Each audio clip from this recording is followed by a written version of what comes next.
Puerto Rico, where I'm in my home state of Delaware. They're good, decent, honorable people. The only garbage I see floating out there is his supporters. His demonization is seen as unconscionable, and it's un-American. A few moments later. A man accused of stabbing another man at a Grand Forks homeless shelter says he felt pressured to do it by President Biden. 44-year-old Moses Ayom is facing 7 charges, including attempted murder, aggravated assault, and reckless endangerment.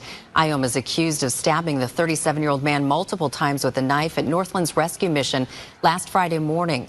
Police arrested him after he tried to get away in a stolen pickup. Court records show Ayom told police he chose the man because he was white. Ayom says he felt pressured to act by President Biden and Vice President Harris following comments Biden made last week about supporters of former President Trump being, quote, trash. The victim suffered life-threatening injuries, including a punctured lung.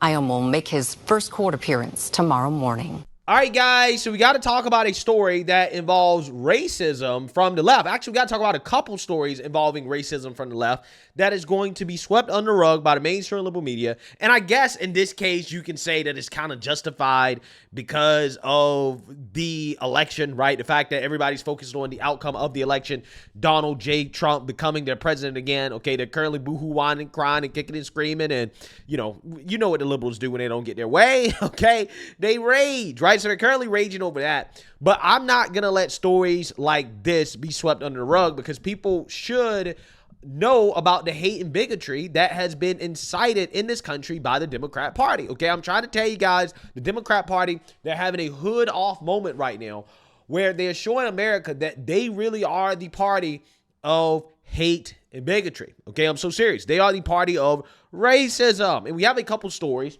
to talk about to demonstrate that, as you have this man who happens to be black. Okay, he might be African, actually. I'm not entirely sure. But again, he just happens to be black. We're going to say he's black for the purposes of this video. And his name is Mr. Moses Ayom. He's a 44-year-old homeless man that decided to try to stab a white man to death, punctured his lung because of Joe Biden calling Trump supporters garbage. Okay, this guy admitted that this attack was racially and politically motivated. Okay, Ayom reportedly told police he stabbed the victim unprovoked because the victim is white. According to court documents, he says he was pressured by Joe Biden and Kamala Harris to mobilize because of the statement Joe Biden recently made about them being trash. Moses further stated that we are at war. So that is what this individual said, and he claims that he was inspired by the Democrat Party, right? The Democrat Party incited him to do this. Take a look. A homeless man who claims President Joe Biden and Vice President Kamala Harris pressured him to stab a man made his first court appearance today. 44-year-old Moses Ayom is accused of nearly stabbing 37-year-old Travis Vegan to death inside the Grand Forks homeless shelter last Friday. According to court papers, Ayom said the attack was unprovoked and racially and politically motivated. In court today, he asked if Vegan had died. Ayom was arrested after a 40-mile high-speed chase that went north of Grand Forks. During his hearing today, Ayom said he wants to go to Canada before he makes more problems. The judge set bail at $250,000. They need me to do it, and and I came from the Canada border because I don't want to make a problem. That's the reason I want to go and leave the United States alone. Okay. And because the Democrat Party. Ayom faces a total of 7 charges, including attempted murder and reckless endangerment for nearly hitting 3 construction workers. If convicted of the attempted murder charge, he faces 4 to 20 years in prison. Yeah, so you seen that, you heard that, okay? Democrats are currently inciting racial hatred against whites, okay? They're inciting lunatics to go out here and to stab white people for being Trump supporters, okay? This guy attempted to murder a white person because of Joe Biden's comments. Now, again, will the media be covering this? Probably not, right? They won't be covering this. But I guarantee you, if this was a Trump supporter that attempted to stab a Kamala Harris supporter, especially if the Kamala Harris supporter was a black woman, okay, or a so-called woman of color, and the Trump supporter was white, and they admitted that it was racially motivated and politically motivated, these people would find some time to cover it, right? They would find some time, okay, especially now that Trump has won.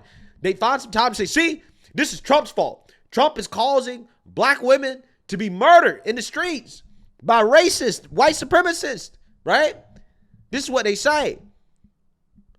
But when it comes to this right here, it's going to be crickets, right? They're going to sweep this under the rug, right? Nobody's going to talk about it. Nobody's going to cover it except me, right? Except me.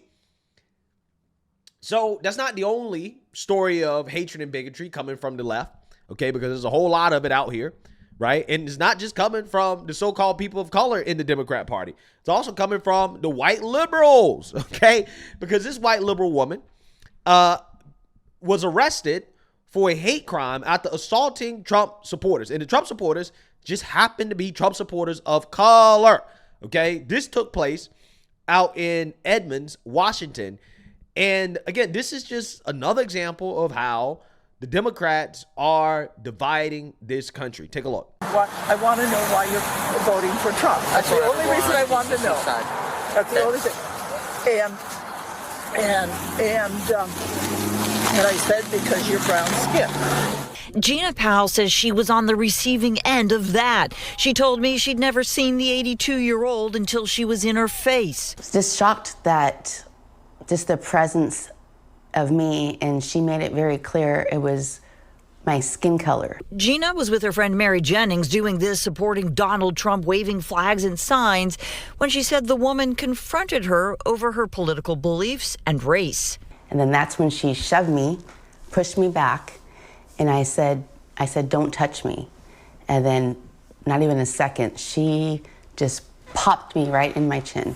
Here's how the woman arrested, who hasn't been charged, described it to police. I was to push her away, and I put my hand to her chin. And that's when Mary stepped in. She punched me, but she connected and, it slammed my jaw shut. Both women are physically okay, but it's been an emotional toll. Well, I haven't, wow, to start. I haven't been able to, work yet. I'm still kind of in shock. Edmonds police say they have established probable cause for a hate crime arrest and that the suspect continued to show no remorse for the incident. Yeah, so this is the modern day left, guys. This is the modern day left, okay? The Democrats are just doubling and tripling down on the hatred and bigotry, okay? And they don't care about the real world consequences. They don't care that it makes them lose elections. They don't care if people actually get hurt by it. They don't care about the country being divided. They are just doubling and tripling down on it. And it's across racial lines, right? Whether you're a white leftist or a black leftist or whatever leftist, right? Leftist of color, doesn't matter.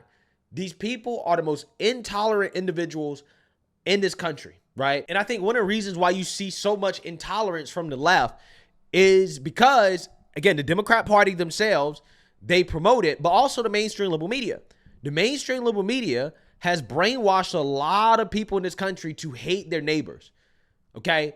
I mean, when you talk about some of the things happening in this country, right, in regards to the divisiveness, the hatred, you have a lot of people in this country that are liberals that they can't stand Trump supporters. Although they never talk to Trump supporters, they never interact with Trump supporters, but they come out here and they say things like, yeah, I would never date a Trump supporter just because of political beliefs. Did you ever date a Trump supporter? I don't think so. No. I don't think so. Yeah, sure. Well, I mean, I wouldn't because I have a partner, but No. No, I wouldn't. Why not? If you support someone that says and does the things he does, I don't think we have the same values. I don't live in a make-believe world where everybody agrees on everything. I feel very strongly about these things, but we're all people and we're all meaning to do the right thing. If you're okay with, again, my family possibly being deported, racist comments, if you're okay with me not having that right to an abortion or anything like that, just those beliefs, I just don't see myself dating that person. I'm gonna be single forever, okay? And the great thing about this election is that this election was a referendum on that type of identity politics. Again, the hatefulness that comes from the Democrat Party. It was a referendum on that. And the majority has spoken. The majority has said, no, we do not support this. Okay, we cannot continue to tolerate this type of divisiveness that is coming from these people, because there are real world consequences. And for as much as the left wants to talk about Trump supporters being violent, they want to talk about the threat that's posed by Trump and conservatives. Again, when it comes to political violence and hatred and bigotry in this country, a vast majority of it is coming from the left. A vast majority of it. In fact, I rarely see any of it coming from the so-called right or conservatives or Republicans. I rarely see it, rarely. But from the left is almost a daily occurrence. Daily occurrence. It's everywhere, right? It's everywhere. So when these people come out here and say this country is systemically racist, I don't know. They might be on to something.